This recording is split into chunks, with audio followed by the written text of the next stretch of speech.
Good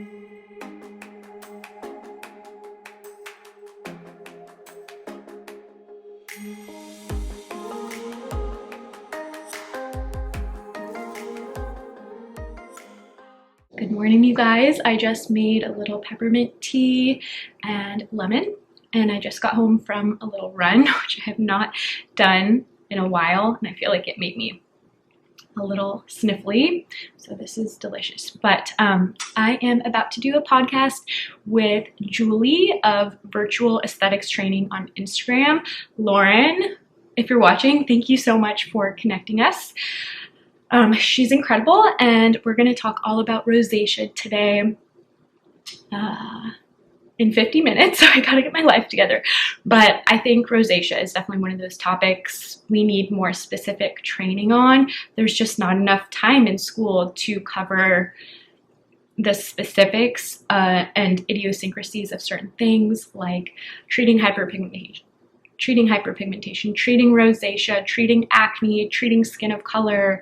We just sort of breeze through it all in school or don't touch on these things, and it leaves people with a lot of questions, obviously. So thank you guys so much for submitting those questions. We're going to cover as much as we can on today's episode with Julie, and I think it is going to be wonderful. Yesterday was a little bit of a mess. I woke up to no Wi-Fi. I guess there was an outage, which first world problems 100%, but it just sort of piqued my anxiety, especially for the holidays.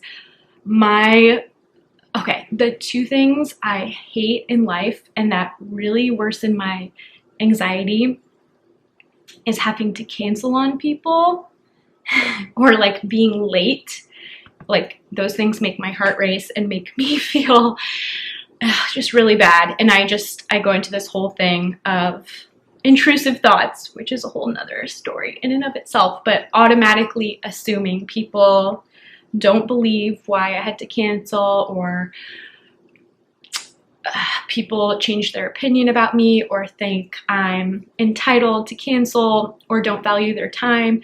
So that just really made me incredibly anxious yesterday. I had to reschedule Julie and cancel on her right before, which just did not feel good. I had to reschedule a virtual consultation because the person needed Zoom to do it. So it was just a mess, and I was getting really down on myself and hard on myself yesterday.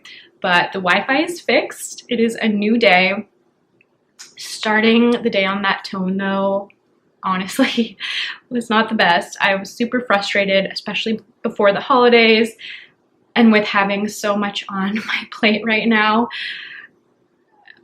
It just set a bad tone for the morning.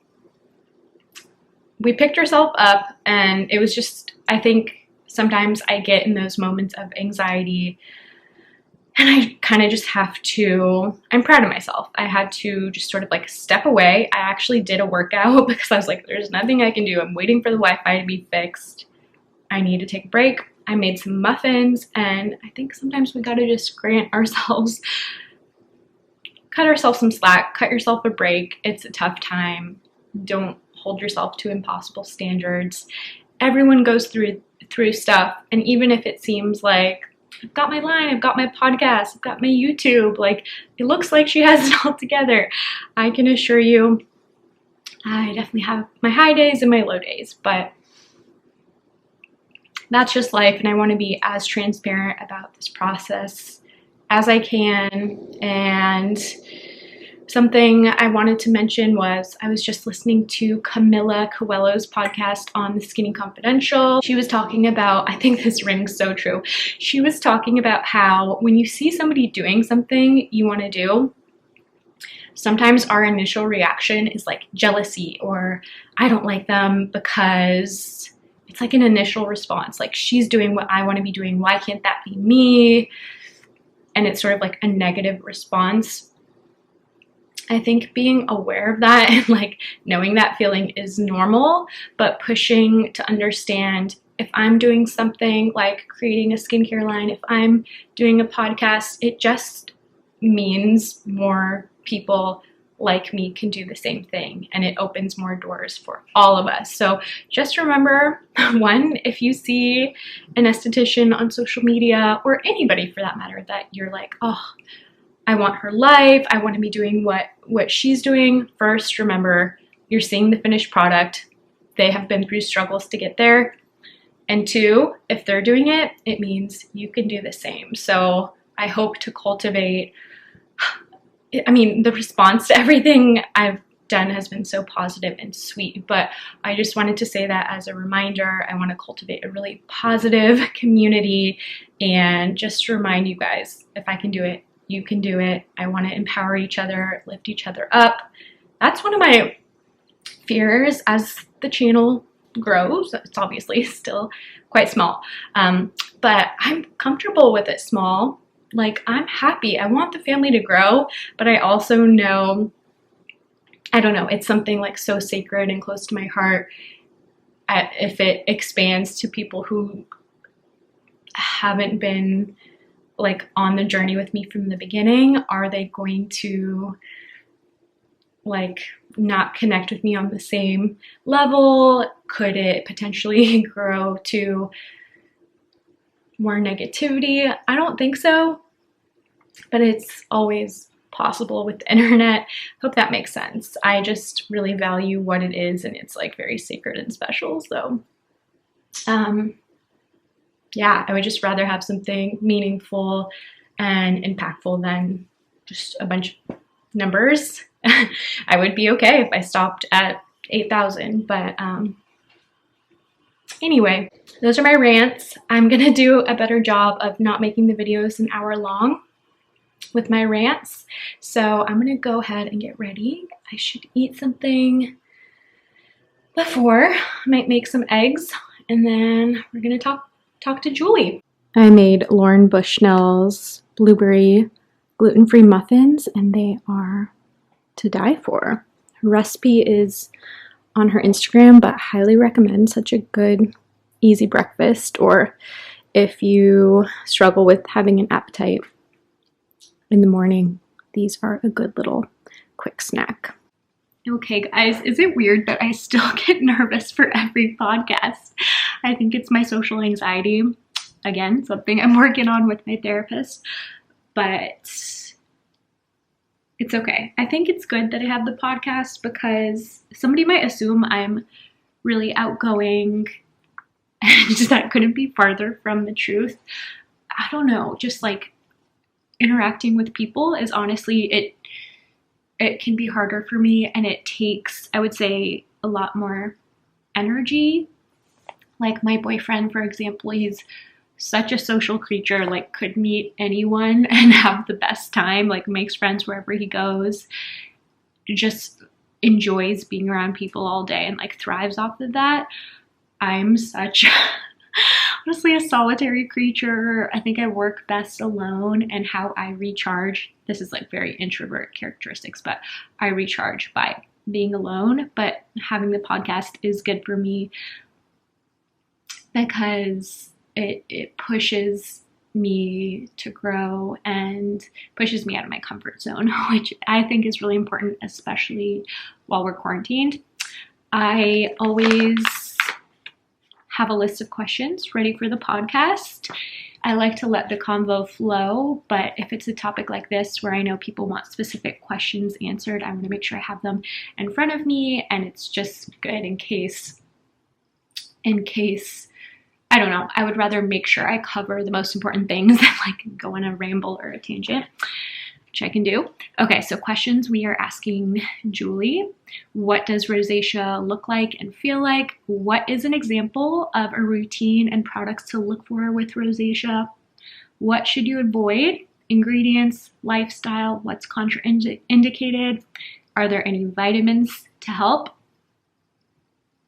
Great question. How can you alter a treatment to suit rosacea? Also very important. We want to be super cautious in our treatments with rosacea. We're going to talk about that. and how you should heal rosacea if you have it and you feel like you've tried everything. Very important to manage rosacea and be using the right products. I strongly recommend having a professional create a specific rosacea routine with products that are intended to suit rosacea. You simply cannot just go to CVS and use whatever on your skin with rosacea. It needs to be handled with care for sure. How do you manage a flare-up with rosacea? And differences between acne rosacea and rosacea. Great questions. I'm so excited. Julie has so much expertise. She is the founder of the 6-figure Esthetician virtual courses, so highly recommend those. I will link her website so you guys can find her, and I can't wait to hear about her background. She has so much expertise. She's worked in spas, managed them, owned them, so she's queen status for sure. Can't wait to talk to her, and make sure you guys check out the podcast on rosacea. It will be, I'm sorry for the lag, but it will probably be out in like 3 or so weeks from the time you watch this video, just because I schedule and stack the episodes. But yeah, can't wait. Okay, I just finished the podcast and I actually felt really good about it. Julie just like couldn't have been nicer and more cool, and I just love her. I think she's amazing. So can't wait for that episode to come out. I think it's going to be really helpful in terms of rosacea. We talked about ways you can manage the condition, how to care for rosacea in the spa, routines, foods you can eat to benefit you, foods you should stay away from. But overall with rosacea, for somebody who is watching and is just like frustrated with the condition, kind of like the cliff notes for you are, you want to minimize inflammation. That is the key. The root causes are unknown, even though they trace it to these little Demodex mites. They trace it to inflammation in the body, hormonal changes, and there are definitely a lot of triggers such as heat, eating hot things, hot showers, hot temperatures. So you kind of want to look at the overall lifestyle with rosacea. If you live somewhere with extreme temperatures, that can definitely contribute to flare-ups. But you want to do what you can at home. My hair is driving me nuts. You want to do what you can at home to minimize inflammation and like extreme things. So here's like an example routine of what you wouldn't want to do with rosacea. Somebody who lives, let's say, in like freezing New York City, they walk to their hot 2-hour yoga class. They get in a Uber that has like the heat on to a really high heat. They get home, they take a long hot shower, they order some hot Thai takeout, and they do their skincare routine of over-the-counter skincare. They do like the ordinary glycolic acid peel, they do a serum with AHAs, they put on their skincare products that have this huge long list of ingredients, and then they slather on a really thick coconut oil moisturizer or something like that. That would be what you don't want to do. You want to minimize the heat. So maybe like a normal yoga class or a Pilates class, an exercise that's not super intensive, or like if you live in Miami, going for a run in the summer wouldn't be the best for you.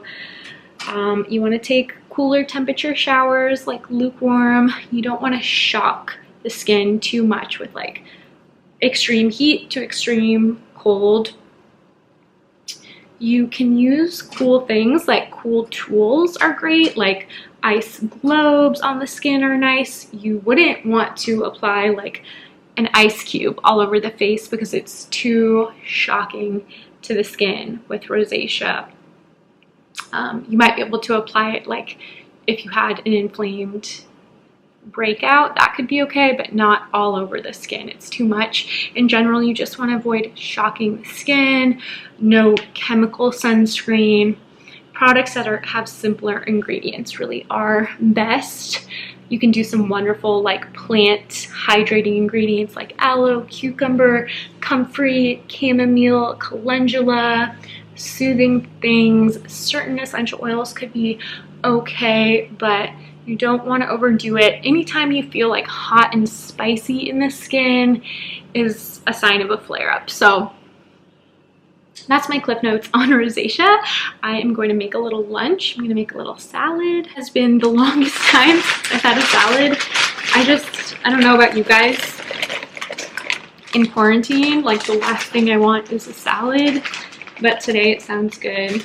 I've been eating, I don't know, a lot of like pasta and gluten-free pasta, gluten-free pizza, gluten-free bagels, just like comforting things that are warm. I think my body is craving like some greens.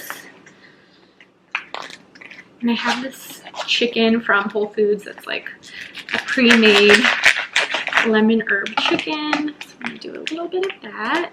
This would be a good rosacea meal, nice and cooling.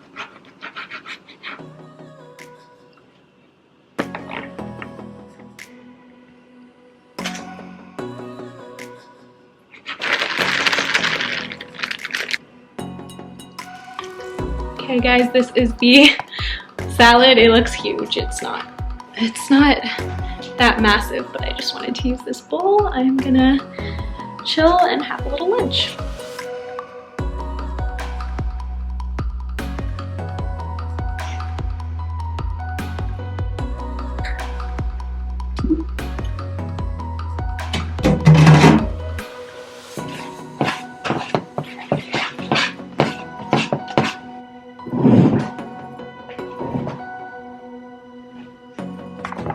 Good morning, you guys. I realize I'm kind of in the shadow, but this is the best I could find in the apartment.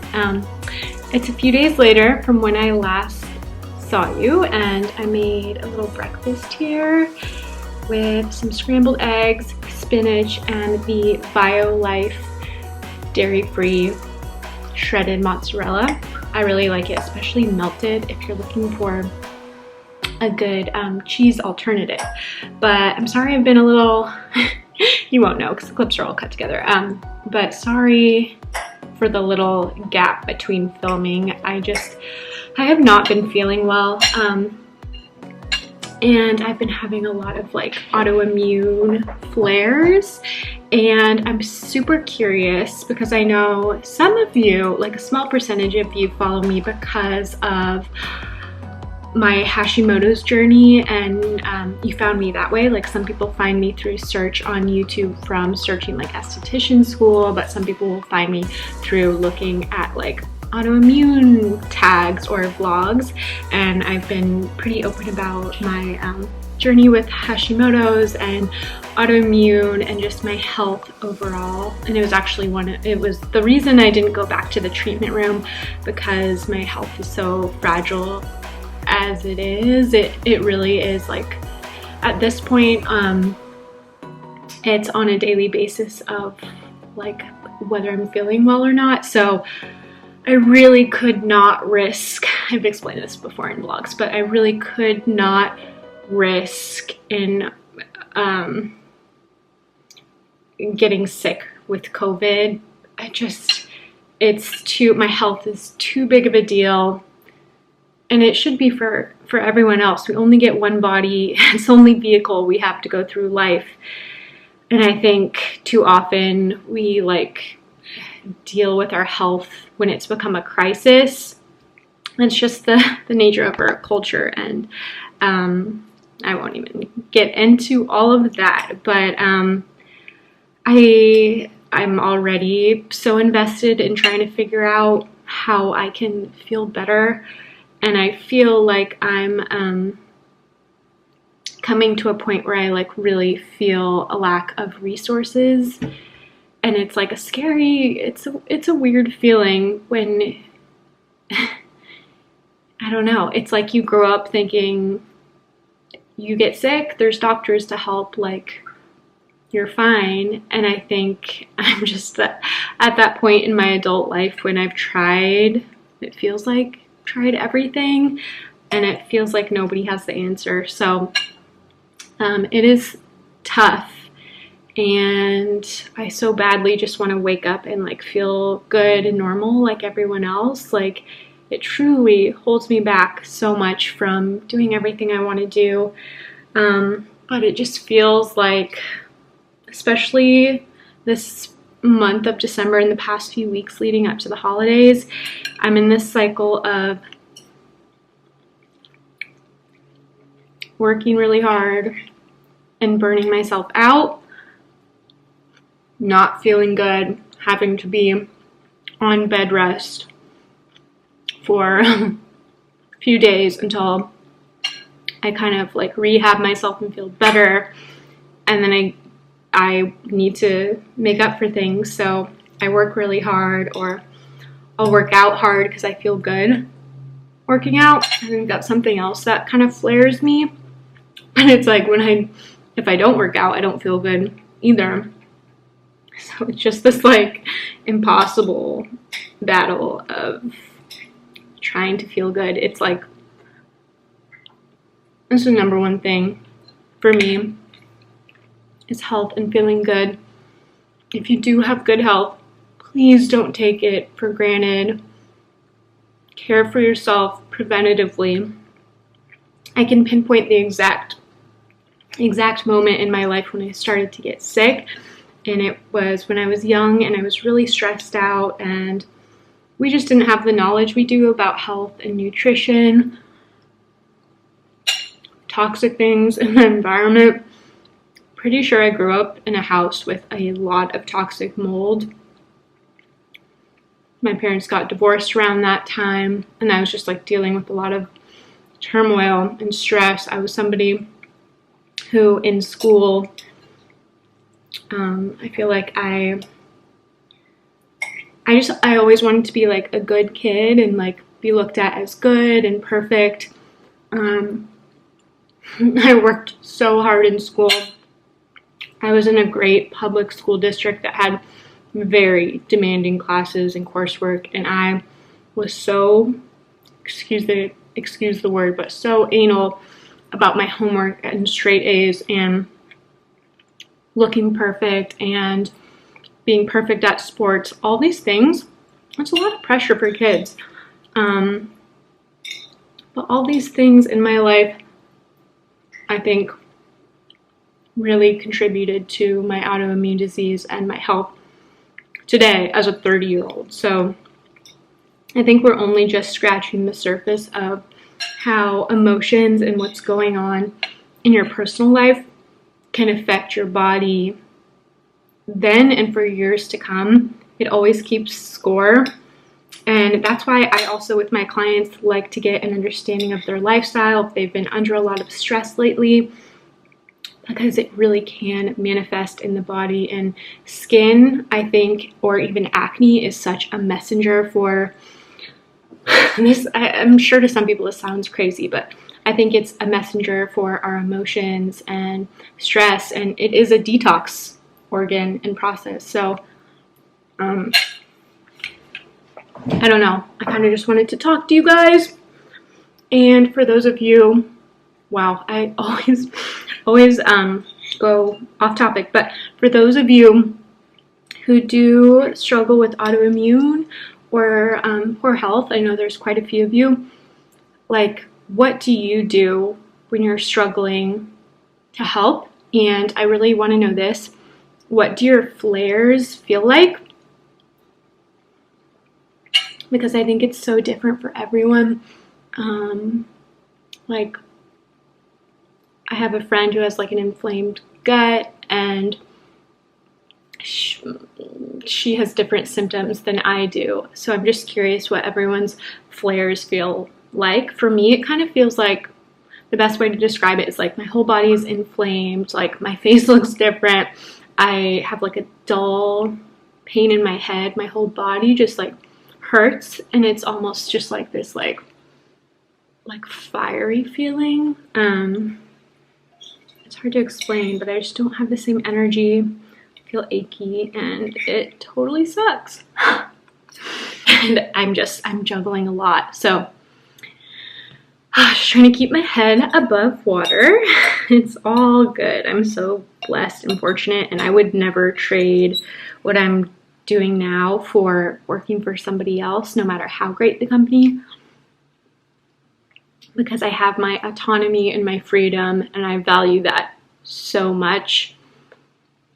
Being able to create my day every day that I wake up, especially in a pandemic, and having that flexibility to work from home, like I'm so lucky and so blessed. And I know so many people are struggling, estheticians are struggling. So I'm very blessed, and I would encourage you to start your virtual consulting business for your income, to elevate your brand, to reach more people. So I have a bunch of videos that are up by the time you're watching this video, if you're interested in learning how to do it and how you can grow your business and create more opportunity for yourself. So yeah, sorry for the long talk. Thank you for having breakfast with me. I'm going to wash these dishes and get my dinner started, even though it's only like 12, because the chicken will take like 5-6 hours. So yeah, that's the tea. I'm all set up with my little mic and just getting ready to record this intro for Julie, but this is where I'm usually at when I'm recording my podcast. I like this little setup. Getting this converter so I can have the mic and just chill on the laptop has been a game changer. I used to sit at my desk, which was just like, I feel like it's important to set the tone for a podcast and be like relaxed and chill. And I found like, I don't know, I don't really like sitting at my desk. Like it feels like work, and it feels like this like serious thing where I'm like sitting down and it's not comfortable. So this is the vibe of season 2. Is comfy, but good, hopefully valuable information. Okay, so Julie sent me a few words about herself, and I like to feel like, out of respect for the guests, I like to give you guys a little background. If you listen to my podcast, it's called The Treatment Room, and it is focused on skincare and esthetician education. But I like to give some background on the guests so you guys know who this person is, why they're credible, and you just like have a little visual of who I'm talking with. So let's do this, then I can upload the podcast. I feel like once I get that out of the way and I can just focus on the other stuff, editing a video and finding a good place for insurance. If you are an esthetician who has their own business and has found an insurance that you love, please let me know. Welcome back to The Treatment Room, guys. I'm your host, Tess Zolli. In today's episode, we are talking about rosacea.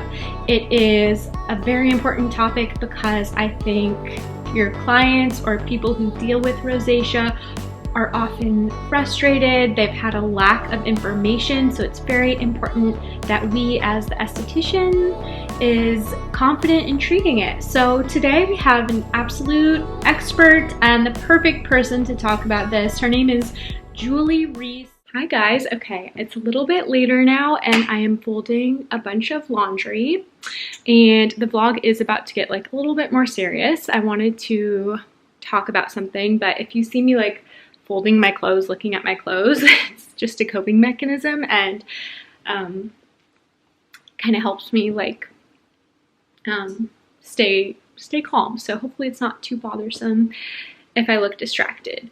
But I do want to talk about alcoholism, so if that's triggering to you in any way, go ahead and click off the vlog now.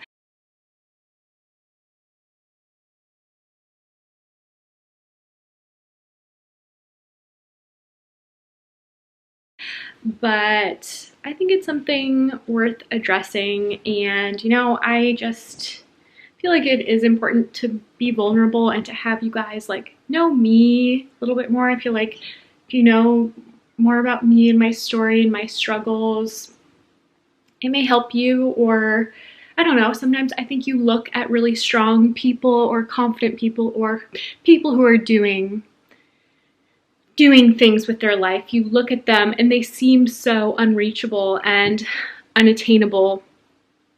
And that's how I look at most successful people. So I do think it's important I share my story a little bit. And yeah, I think like it's time. I feel comfortable now. And if it helps somebody or makes I don't know, normalizes the topic a little bit, or just like, I don't know, is thought-provoking to you, I think it's worth it. But I want to talk a little bit about my journey with alcohol and why I, for the most part, don't drink. And by saying for the most part, I mean I'll have maybe 2-3 glasses of wine a year tops. And it's something I'm able to do that. I would say that alcoholism never got to I don't want to say it never got to, but I would say at this stage in my life, I'm not one of those people who is an alcoholic by the definition of I'm not somebody who now, like, if I have a drink, I can't stop. That's not an issue at all. If anything, most of the time I just want a few sips for like the taste and for the experience. Or like last night at Christmas, I poured a glass of wine and I probably just had like 3 or 4 sips, didn't even finish half of it, but like I felt included in the celebration. And it's like nice to feel, nice to do on occasion, or like celebration. I love the taste of red wine, or on my birthday, like it just feels fun. And for me, I'm able to do it without a problem. But I want to take you guys back a little bit with my story with alcohol. So you understand why I just wanted to share why I call myself sober, and I don't drink anymore. A big part of it has to do with how I feel. I don't know if it's the years of drinking that's done it to me, or if I've now developed so much sensitivity to it, but I do not feel well after I drink alcohol. And I would say most people, like when they say they have a hangover, it's bad and they feel, you know, sick for a day. For me, it stays with me for 3 to 4 days, maybe 5. Like, I do not feel well. I don't recover from it well. So it's not really worth it to me. And like I said in the previous clip, health and wealth is my #1 priority. Since I would say half the week I don't feel good.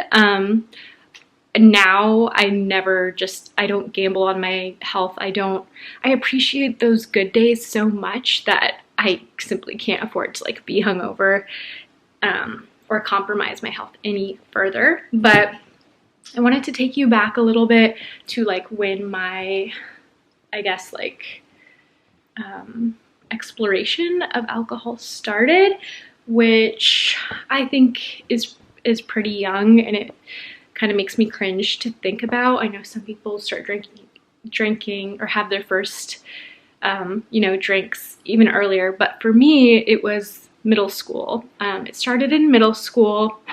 I grew up like in a neighborhood with a group of girls who we were all very, very close and good people in nature, but unfortunately, like over the course of the years, a lot of them were drawn to drugs and just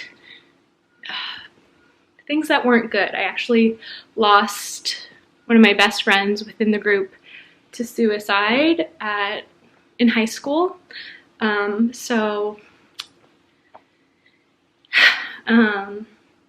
That for me was just a really dark time in high school. But I want to take you back even further to middle school, which was when it all started, when I was really close with this group of girlfriends. And we started, I remember it so clearly, my first like ever drink was just my friend's mom had, no parents were home, and I'm sure this is like a pretty classic example, but there was like some, like I think it was like a dessert wine or like a very sweet wine in the kitchen, and nobody was home, and we just thought, let's try it, let's have some. And I remember being like, oh my gosh, this is bad, like alcohol is bad.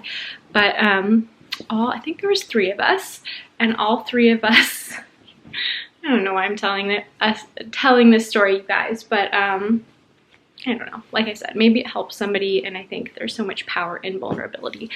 But we drank the wine, and we actually had soccer practice later in the afternoon, if you can believe it. So all I remember is getting pretty drunk to the point where I was dizzy. I was a small girl, probably, I mean, definitely under 100 pounds at the time.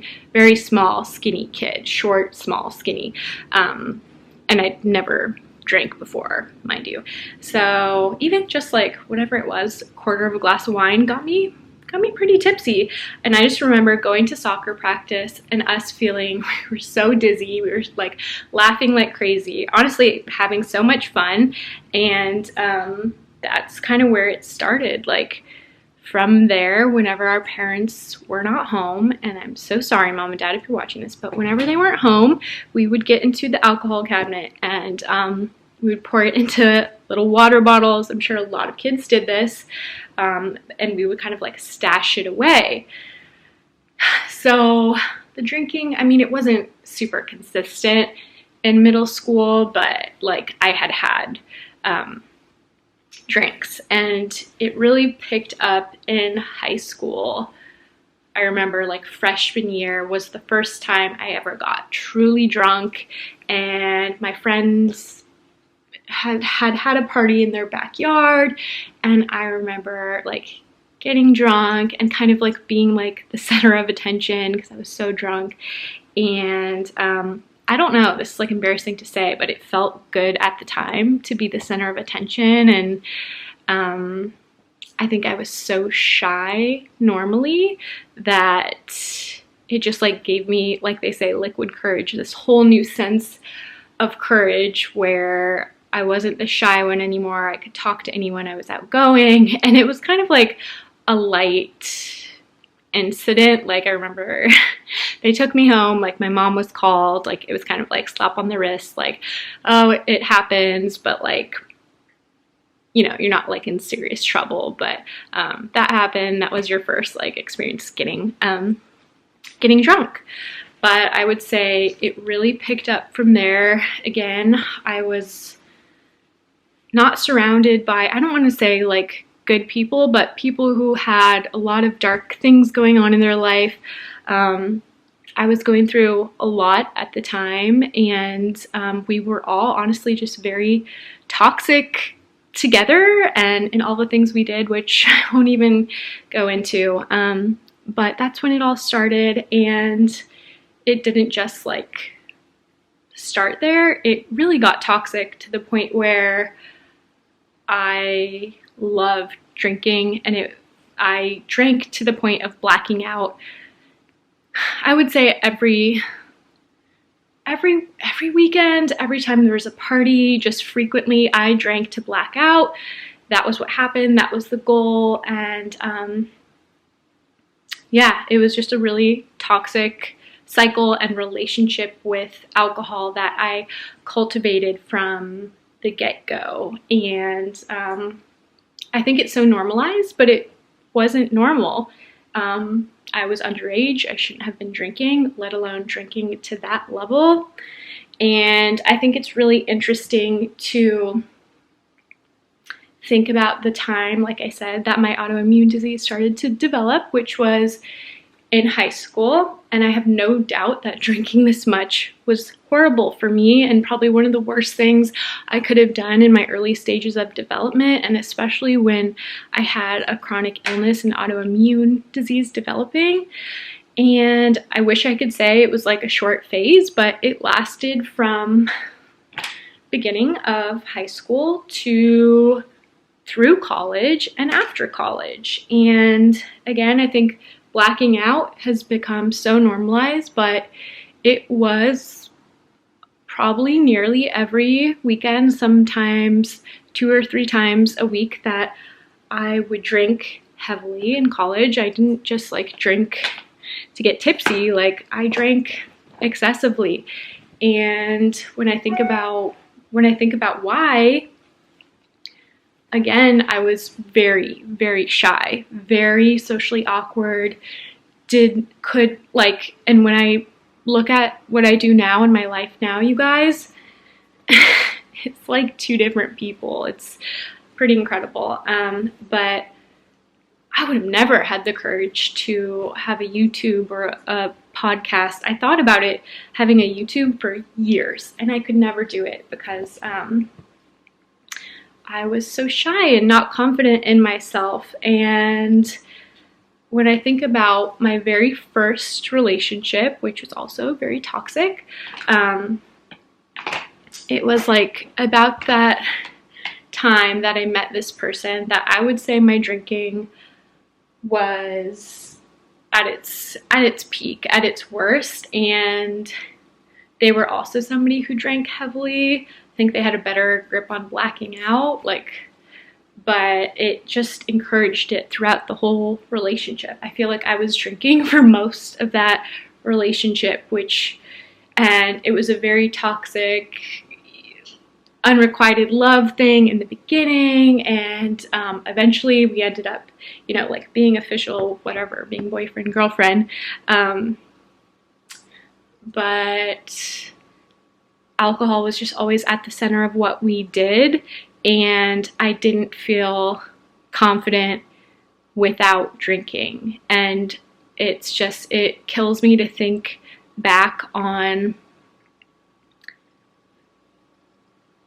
the way it was entirely a crutch for me. Like, even though this person was somebody I was dating at the time, I wasn't comfortable unless I was drunk or had a buzz.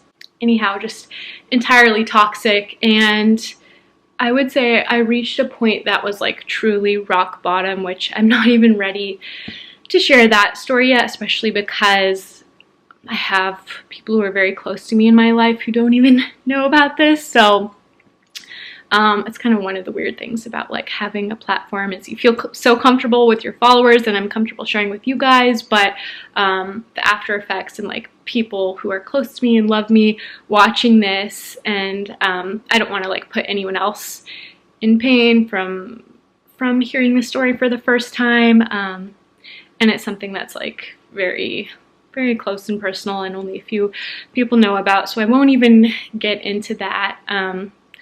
But I reached a point with alcohol where it was truly destroying me, and I didn't know who I was. I didn't know what I wanted to do with my life. I didn't have confidence in myself. I didn't believe in myself. Definitely didn't love myself. And I put all of my self-worth on this relationship. And first loves are it can be very heartbreaking, and yeah, I think those are just relationships that you feel things so deeply, because it's psychologically the first time you're like feeling these emotions. And not to say they were a bad person at all, but it was truly very toxic, and I didn't have any self-worth or meaning for my life beyond that person. I put everything in that one person. And when I didn't have them, I really hit rock bottom and struggled really, really hard. And I was able to pick myself out of that situation and pick myself up. And I think things really did get better from there for me in my life. But when I think about the peak of my alcoholism and when it was like truly destroying me in my life, I think of that incident, and the drinking didn't end from there. But I would say I hit rock bottom, and I think things slowly started to steadily improve from there. I think I knew in my heart it was toxic. I had family members tell me, this is not normal.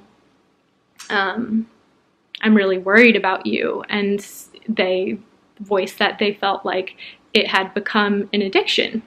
I never gave them validity in that statement or believed it because of the way teen drinking is so normalized, and college drinking is even more normalized.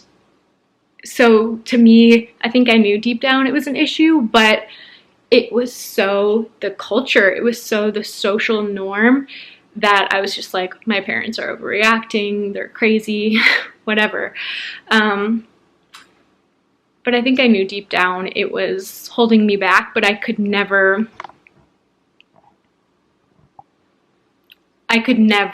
envision my life without it. I think going into a social occasion or a party without alcohol, or even like a date, anything like that, would have been so hard for me. So I never tried. Like, I never tried to grow beyond that because I always had that clutch, and yeah, I just thought it made me more fun. It made me confident, and I felt sadly like my best self when I was drinking. Obviously was not the case, but I did, and it took me many years of I would say more incidents of, not to that extreme, but more incidents that showed me how alcohol was endangering me and my life and hindering me and holding me back. And for so many years, I went through this cycle of heavy drinking on weekends, completely blacking out and just like obliterating myself, then going back to a stressful situation of intense jobs, internships, school. It was a total coping mechanism, and it started when I needed a way to cope when I was young, and it just stayed with me through my years, and it was the way I released stress. And I don't know how I did it for so long. Like, honestly, being a high achiever and drinking to that level, I don't know how I did it. But I think as the years went on in my 20s and I realized how sick I felt, the hangovers, I think slowly, progressively got worse and worse. And I don't even remember the specific day I was fed up. I think, like I said, it kind of evolved from that rock bottom incident, and from there, me kind of subconsciously knowing like, this isn't good for me. I feel really sick. I think it slowly got a little bit better, and I think eventually there was a point where I was so tired of feeling sick and hungover. I don't know how I did it, but I, on my own, decided to kind of put it behind me. And I remember like those first few months without it, I remember it feeling hard, but from there, the years just went on, and I think I never like wrote down the day I stopped drinking, but it's definitely been, I would say, 3+ years without alcohol being a consistent thing in my life. And I think it's maybe rare, and I'm very lucky that I could have a glass of wine if I wanted to here and there without it obliterating me. I am able to stop. So I'm very grateful for that. And I don't drink anymore because it reminds me of a lot of a sad way of living. It reminds me of a time where I didn't believe in myself and love myself. And it reminds me of a time where I was willing to spend my weekends or whatever the next morning feeling horrible, sitting in the dark, eating horrible food just to feel a little bit better, and just doing that over and over again. and it makes me sad to think of how I treated myself and my body. And that's my story. I in no way judge anyone else who does drink, and I think that's kind of a misconception about me around people in my life who do drink, because I literally have zero judgment of them. If anything, I'm like, man, I wish I could join them. That looks so fun. I'm kind of jealous they can do it without feeling sick, or like, you know, their hangovers aren't bad enough that it stops them. I envy that at times, but there's zero judgment of people who drink. I also have family members, close family members, who deal with alcoholism, and looking at their lives, it's not something I want for myself, and I wouldn't be able to do all that I'm doing drinking with having alcohol in my life. So I think to some it like looks like this big thing, like sobriety, like it seems so out of reach to some people, but I just wanted to share that. I don't know, it's like not a way everybody needs to live, but maybe there's people who would be better off without it. So I just wanted to share that in case it helps in any way. And that is the story of why I no longer drink, why it's no longer a part of my life. I honestly feel like so separate from all that. I've never spoken to my first that relationship, that boyfriend, since the years I stopped drinking. Like, I bet if they met me now, they wouldn't believe I don't drink, and it's like not a part of my life, and hasn't been a part of my life for years and years. The past 2 relationships I've been in, it's never been a part of things like at all. So my life is just very, very different now, but it does allow me to prioritize myself and what I want to do, and not have something holding me back. So if you do drink, if it's an asset to your life, if you're able to do it and have fun, I think that is awesome, and everybody has to decide what works for them in their life, whether it is like eating a certain food that doesn't make you feel good, or alcohol, something that's affecting you so negatively. Sometimes I think it helps to see somebody else who's made the progress, who was once where you are at. So that is my story with alcoholism. Hope you guys don't mind me sharing. I hope it didn't come across preachy or was triggering in any way, but as part of my life, and who I am and who I am now, and why I am confident in my lifestyle choices, and it's just a part of, yeah, who I am and the strength I do have now. So that's that.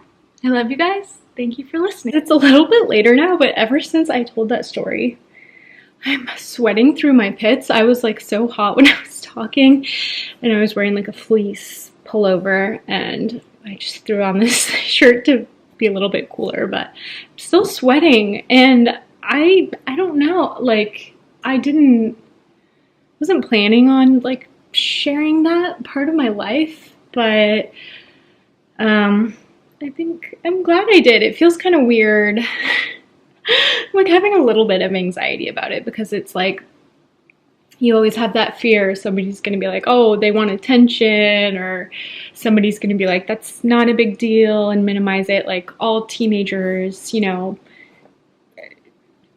drink, and everybody blacks out in college. But I think it's one of those things that's like truly very unnormal, but we have just normalized it so much, and it was really damaging to me. So I'm willing to share it. Like, I wonder if I had watched a YouTube video at that point in my life, like if it would have clicked for me earlier, like empowered me in some way. But definitely a bit weird to share with the internet, but I don't know. I think if it helps you guys like understand my strength and the point in my life in which I never would have been able to like post about myself. I would have been way too worried with what people would think about me. I wouldn't have the courage to talk to random like guests in podcast interviews. Just so many of the things that I do, so many of the things about what I'm doing, like at one point in my life would have been like nearly impossible for me, which is why I think it's so important I do them, why it's so important for me to like expose myself to strangers and talk to people. It's kind of just like part of my self-growth. And I mean, I don't want anyone to like watch this and feel bad for me, because it's literally feels like such a distant past life. It's literally no longer relevant to me. I don't miss alcohol. It's not something, if I can't drink in a social setting, that upsets me or I'm like extremely sad about. Like, it's truly become so in the past, so passive, so just like does not. It's really interesting because I know there's a lot of people or alcoholics who cannot get to the point where they're able to just have a drink. Doesn't mean that it wasn't ever like severe or a bad problem for you or toxic. I'm just really happy I like graduated from it, and once I did it, it was truly very easy. Like, my life has been, without it, has been easy. So it's not something I want somebody to watch and like feel bad for me at all. It's just part of my story and my strength, and it's, yeah, it was never like the alcohol. It was truly social anxiety and not finding my voice, having a voice, feeling like my voice was worth sharing, feeling like I couldn't even, I was so socially anxious. Like, if I had to give a presentation, anything like that, like I would truly black out. I don't know if it's like wired in my body to be so nervous of people. It really does like stem from certain fears and like past things. But like having this channel, I think telling that story is important because it's a part of why this channel is so meaningful. Yes, I talk about skincare and I'm an educator about skin, but finding my voice and continuing to share it and believe in myself and hold myself accountable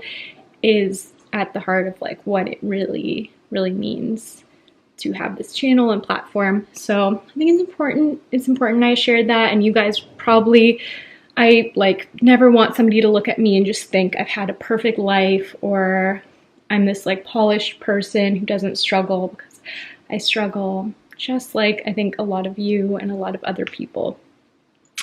So I think I'm going to end the vlog there. Thank you guys so much for listening. I truly did not mean for this vlog to be like emotionally intense, but it was, and that's okay. Thank you guys so much for watching, listening, supporting me, engaging with me, like giving me encouragement. It really means the world. I love you guys so, so much, and I will talk to you in the next video.